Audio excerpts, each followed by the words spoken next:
कलाम जनाब अख्तर शुमार साहब का है। उसके नजदीक गमे तर के वफा कुछ भी नहीं, उसके नजदीक गमे तर के वफा कुछ भी नहीं। मुतमयन ऐसा है वो जैसे हुआ कुछ भी नहीं। अब तो हाथों से लकीरें भी मिटी जाती है, उसको खोकर तो मेरे पास रहा कुछ भी नहीं। 4 दिन रह गए मेले में मगर अब के भी उसने आने के लिए खत में लिखा कुछ भी नहीं।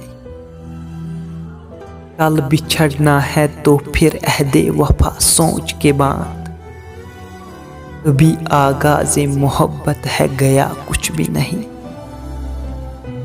मैं तो इस वास्ते छुप हूं कि तमाशा न बने, तू समझता है मुझे तुझसे गिला कुछ भी नहीं।